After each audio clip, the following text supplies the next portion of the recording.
Good morning. So, I gotta tell you something. I had a conversation with a friend, and they were telling me that a therapist once told her that for us to have peace of mind, we have to finish things we start. That makes sense. A lot of times we start something and we don't finish it, and then we end up worrying about it. So, that makes sense. And that makes sense to her. She was like, I could really use some more calmness in my life. You know. So she went home and started to look around to see things she had started that didn't finish. And she's like, "You're not gonna believe it, Angel. I finished a bottle of Chardonnay, a, b- a bottle of Merlot, a box of chocolates, a bottle of Bailey's." She said, "It worked." I felt so calm. I felt so good. So I just had to share the wealth with you. That would work. So today's talk is about finding peace of mind, right? And what do we have to do to get it? You know. So, has anybody ever said, thought, or felt to themselves, if I could just have some peace of mind, that would just be great, right?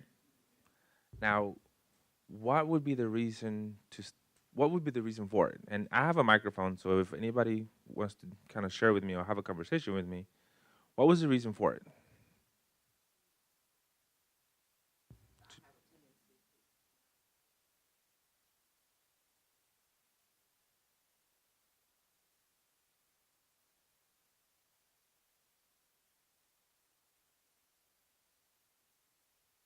So, too many headaches that are happening in your life, and it would help you to find some peace of mind. Okay. Anybody else? What was the reason for you saying that to yourself? I want some peace of mind. You're stretched too thin. Okay.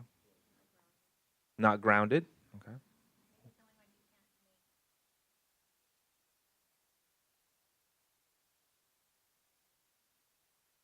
Mm. So you're just not clear headed to make decisions. Okay. Very good. Now, did you feel like you got it? Did you get the peace of mind? Yeah? Those of you that said you wanted it, did you get it? Okay. Now, what was different in your life after you got it? It was quieter, less hectic. Mm. So you had joy and happiness and more of a positive experience. Somebody said relaxing in the back. Relaxing. Lighter. Okay. More connected. Now, did it stay? Do you feel like it stayed, or does it come and go?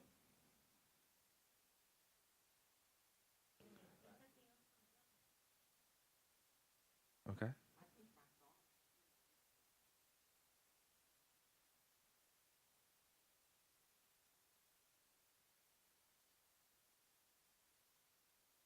Mm-hmm. Very good.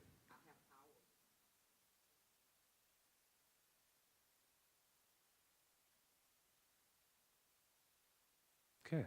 So the couple of things is it stays with practice. You realize that you have power over your thoughts.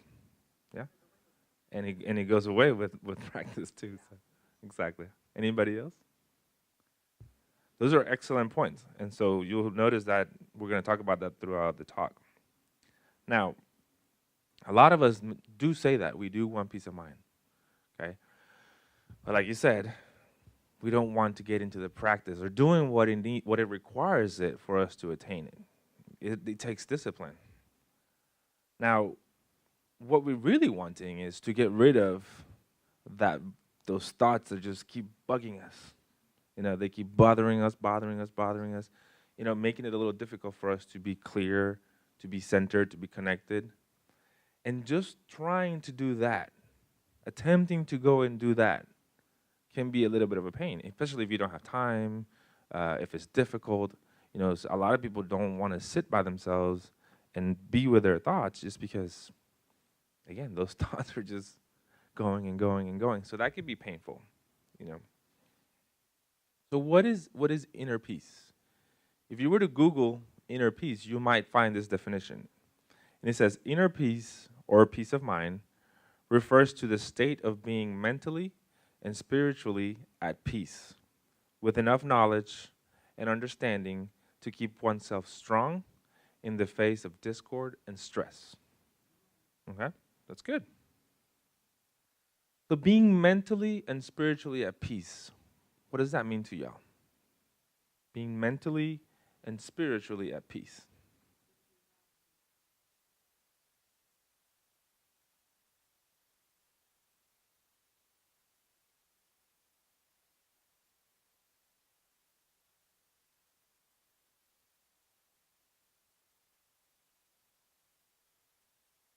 So getting some skills that would help you to pace yourself through life. Right, like you're saying, eating an elephant one bite at a time. You don't have to do everything all at once. Okay? Who else? Being mentally and spiritually at peace. Being aligned.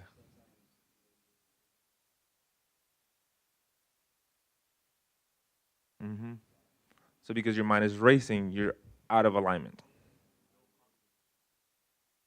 Having no conflicts.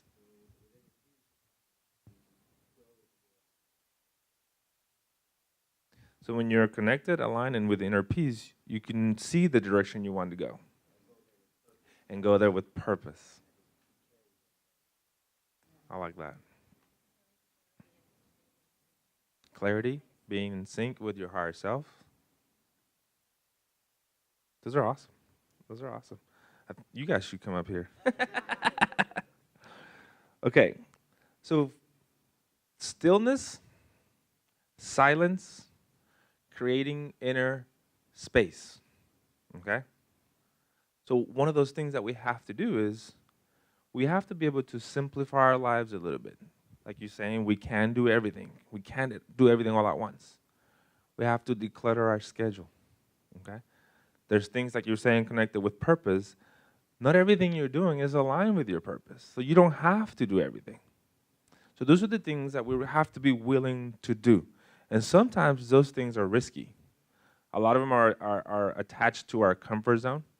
I'll give you a personal example. I was a dancer since I was 19 years old. And that became my identity. That became my comfort zone. That became where I got my sense of importance, my sense of purpose.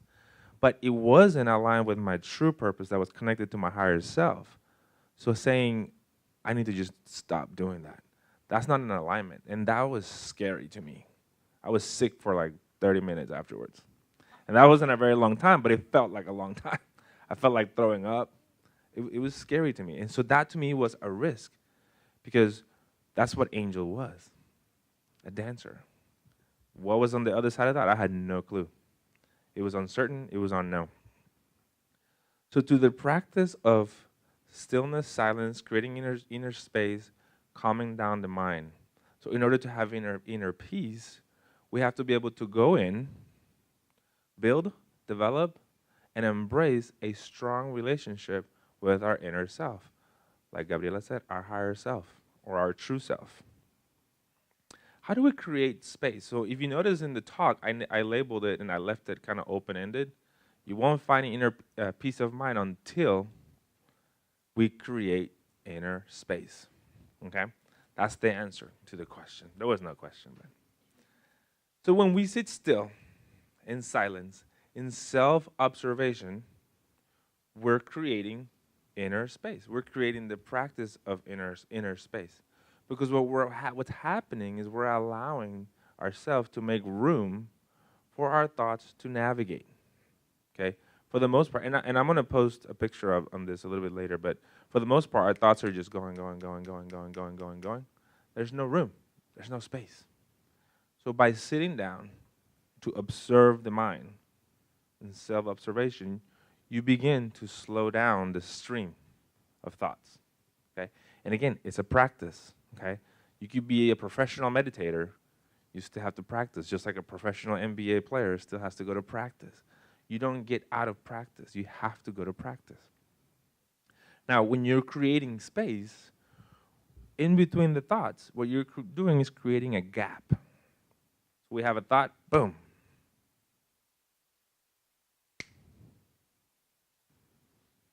You see there's a space in between? And as you practice that, you begin to expand that space. So that's what you're hoping to do, to expand the gap, okay? And it is this gap that will give us freedom, the freedom to make conscious choices, okay? Now, I'm going to show you something. And Daniel's going to appreciate this. What is this? A sheet of music, right? Now, those of you who've heard this analogy before, don't ruin it. Don't kill the punchline. What makes the music, or what makes the melody in this music, in any music? When you're looking at the music notes and you're looking at the sheet, what is it that makes the melody the melody? Timing? Tempo? Rhythm? I have some musicians here, so space? Anybody else? That's what you hear as the melody, right? So space is kind of the key component here. If these notes were arranged one after the other, like back to back, touching note after note after note after note after note after note after note, just touching, even if it's up or down, but they're just touching, touching, touching, touching, touching, what would that sound like? Gibberish? Noise? Just like discord, right? Just a bunch of noise. If there's no space, there's no melody. You don't hear the melody, like Scott said. So it is precisely that space that allows the music to be heard in a melodic way. Same thing for us. If we don't have space between our thoughts, how do we make music out of our lives? We just won't. You just, like you said, you're going to be carried by your thoughts somewhere. You're always going to be reacting. You're never going to be responding to life. So we got to get into that gap and create music, okay? So again, to create inner space is to create space for our thoughts to come and go. When we create space, we're creating room for us to actually create thought. So we can hold it or let it go. We can hold it, review it, let it go. We can change it. Now we have room to play, okay? All right, so we're going to make a little clump right here, kind of, we're going to guesstimate the middle and just clump up with me, but we're going to face out. So your back is going to be towards me. So just come in close, make a circle, make a circle. Make a circle around me. Touch shoulder to shoulder. Yes, you're going to touch. Get in closer. Touch me too. Come this way. Okay, that's good. More close, clamp it. Get all cramped up, cramp it up. So now let's all shift a little bit towards the door, a little bit, so we can be more in the middle. Everybody shift, everybody shift, everybody shift, everybody shift. Yes, yes, yes, yes, yes. Almost. A little bit more shifting, a little bit more shifting. Okay, that's good. Now get a little tighter if you can. A little tighter if you can. Okay, that's good. So here we're going to close our eyes. And I just want you to breathe into this moment and feel what you feel and notice what you notice. Notice your thoughts and notice how you feel. Just take about 30 seconds to do that.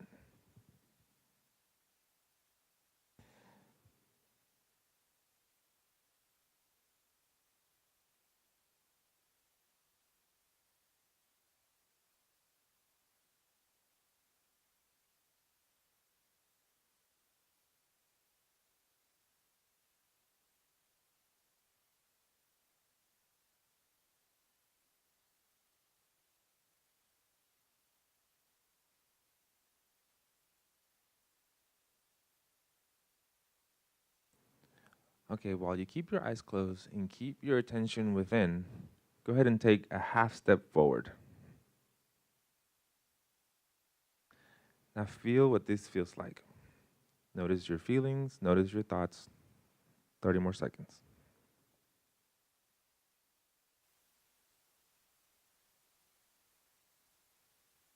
Take one last step forward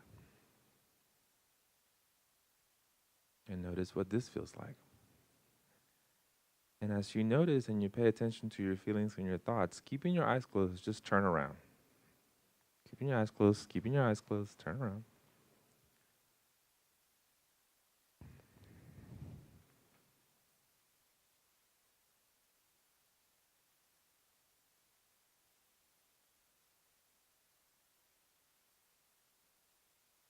And you can open your eyes. So look how much room you have now compared to when we first started.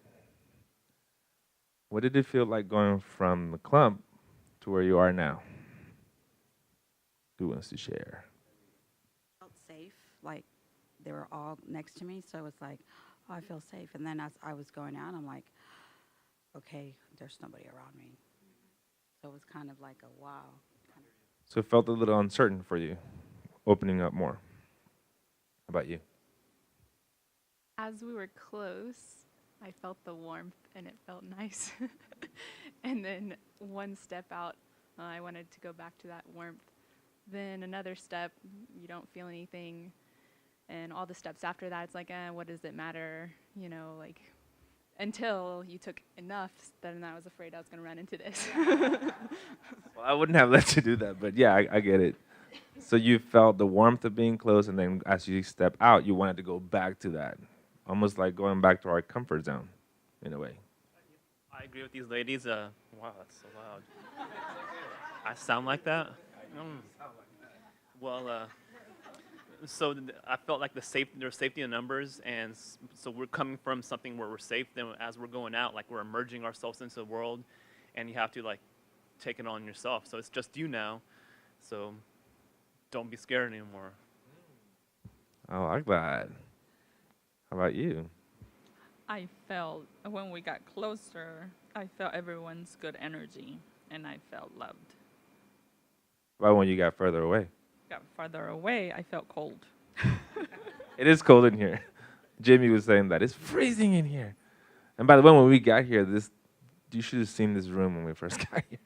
It was full of tables, and we were like, it's freezing in here. They must have had like a party, so they must have had a lot of people. How about you, Scott? I think I felt connected when we were close together, and so I was sensitive to the breathing that was going on here. I was sensitive to the breathing that was going on over here in relation to me, and my mind was clear, at peace. The more we moved out, the more I think when I finally had that step and I was no longer touching either person on either side, then my brain took its first wandering, and so it was like, I had to refocus myself and get back on task because I don't know, something about the connection allowed my mind to stay clear, but as soon as that connection wasn't there, that's the first instance of my mind wandering to something else. That's interesting. Thank you.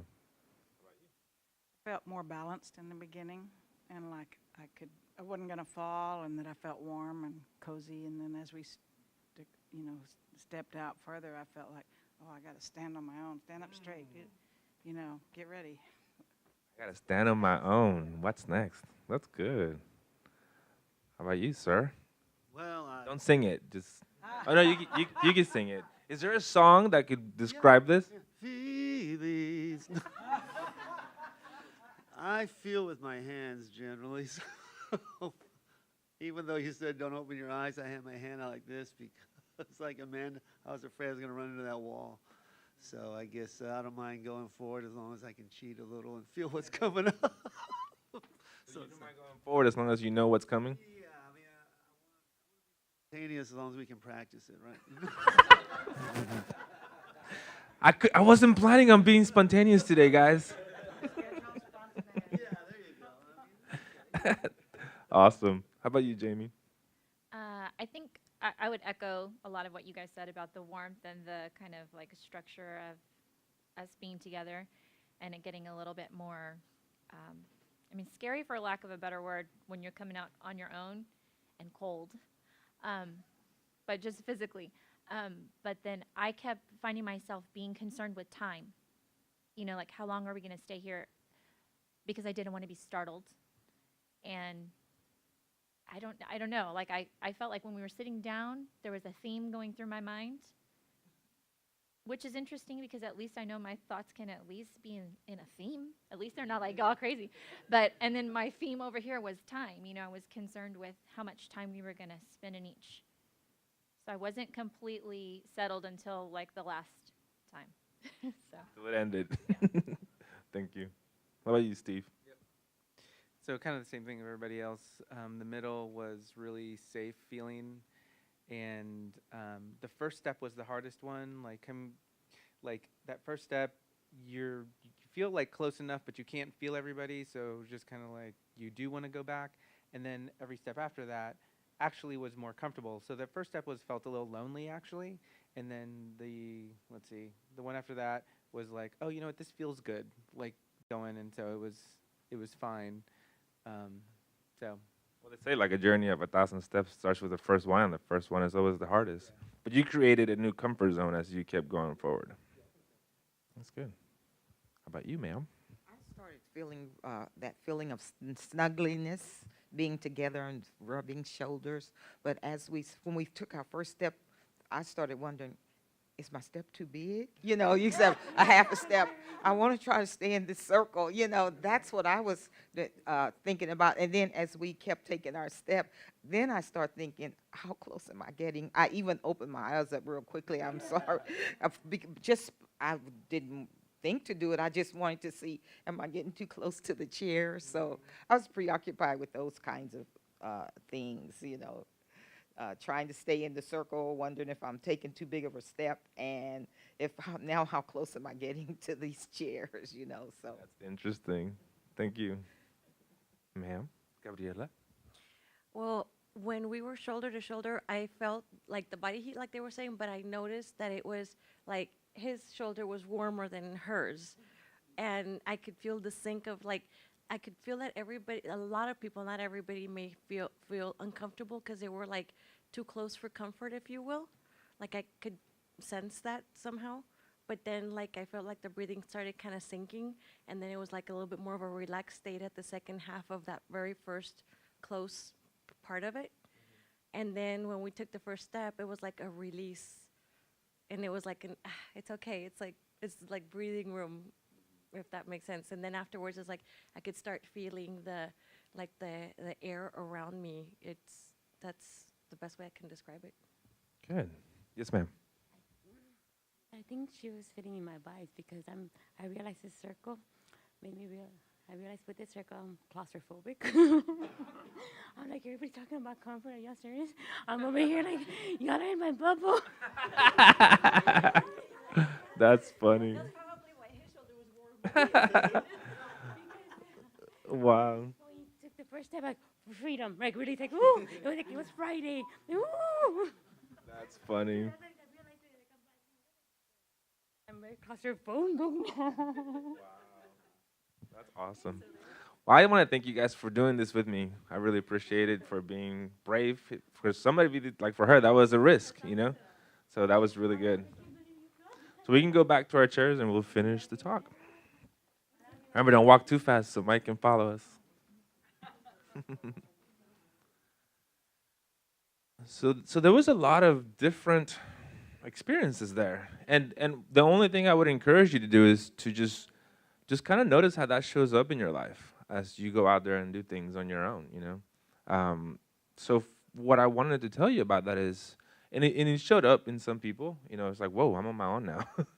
It's like, you are on your own, in a sense. I mean, this is your journey. This is your own personal journey. Yes, we're going to rely on each other, and we're going to learn a lot about ourselves through others. That's how we experience ourselves, is through others. But ultimately, it's your journey. And so all that uncertainty, all those feelings that you felt, all those thoughts, when you started to go on your own, are showing up in your life. And so you got to get comfortable in that space. And so the practice of creating space will help you to get comfortable in that journey, because in a way you are on your own, okay? You're not. We're all connected, but my journey is not her journey, although I can learn a lot from her journey, and vice versa. But I'm still on my own, you know? So you got to get comfortable with that space. Like she was saying, freedom. There was freedom there. She also said, I was able to focus better. I had more clarity. You know, I couldn't focus at first. For some of you, maybe you felt more comfortable in the tightness and you could focus. And as soon as you started going on your own, it was a little bit difficult, because like you were saying, other worries and preoccupations and maybe fears came in. I was going to run into the wall. Where are the chairs, you know? So think about how that shows up in your life. And a main point that I wanted to tell you guys is, because you could have all the space in the world, all of it, all around you, all the space. But if you don't create that space within yourself first, it's going to be really hard for you to find that peace of mind that you're after and maintain it, and for you to find that happiness. I think somebody said that they felt happy once there was room, you know? So that's something to think about. Creating that space here first. You know, we all have something that could be better in our lives. We all have something, an area, an aspect that could be better, or that we want to change, to create that change. But if you don't first create that inner space to make room for that change to take place, it's just not going to happen. You know, you first have to become what you want to be, and you become it by seeing it here, by doing it here first. The only way to do in life is to be. You first be it, and then it'll happen. I think it was in the class that we were in, they were telling us Michael Jordan would see the game, the 48 minutes of the game being played in his mind before he played it. Tiger Woods, when he was on his prime, he did the same thing. He would play the perfect game in his mind, and then he will go out and repeat what he saw in his mind. Okay? So I want you to close your eyes one more time, and I just want you to reflect on these questions that I'm going to ask you. Just, you don't have to agree, disagree, come up with an answer. Just reflect on these questions. If there's something that could be better in your life, are you willing to change it? Or let me put it in first person. Am I willing to change?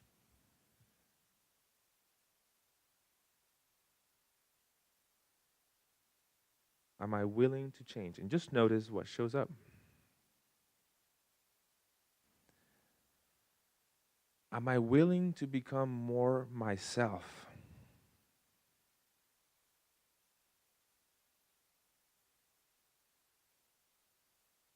Am I willing to become more myself?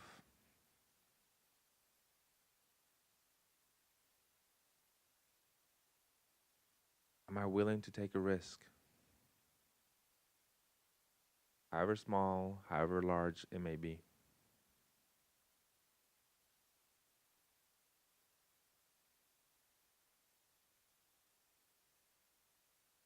If you feel like the answer is a yes, then you got to be willing to create that space within yourself first.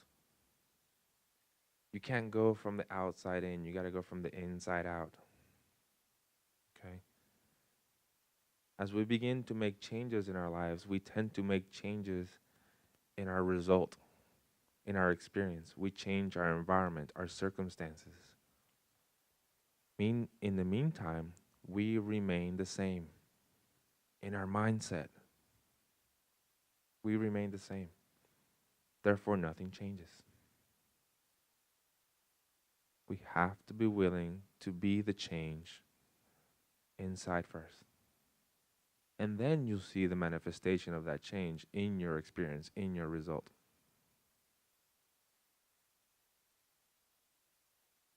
You can go ahead and open your eyes. Okay?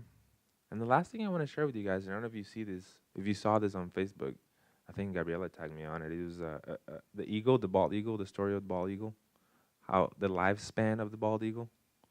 Yeah, did you guys see that? You read it somewhere? So the bald eagle can live up to 70 years. By the time they're 40, they're already considered old, and their beak is kind of like this. Their talons don't really grab fish anymore. Their feathers stick to their bodies, and they can't really fly very well. So at 40 years old, they have a decision to make: live or die. Okay? If they choose life, then they go up to some mountain, they create a nest, and I don't know how long they stay here. How long they stay there? It was a long time. During that time period, while they're up in that mountain, they bang their beaks against the rocks so that the beak falls out, and then a new one grows out. When the new one grows out, they take their talons off, and new ones grow out. When new ones grow out, they begin to take their feathers off. So new ones grow out. Once that happens, they take off in flight, and they live 30 more years. In order to continue to live, he had to change, or she had to change. The eagle had to change. You cannot continue completely. They change completely. You cannot continue to live the way you have and expect to continue and to live longer. You're either growing or you're dying. There's no in between. Okay? And so, guys, if by some reason, for those of you that I don't have on Facebook, add me, because I'm going to post some things, 5 different ways that you can find inner peace of mind, and I'm going to post a picture of, like a mental picture of what our mind looks like as we go through that practice, when we get to a place where we can actually be choosing our thoughts and choosing our minds. Okay? Thank you, guys. I really appreciate it.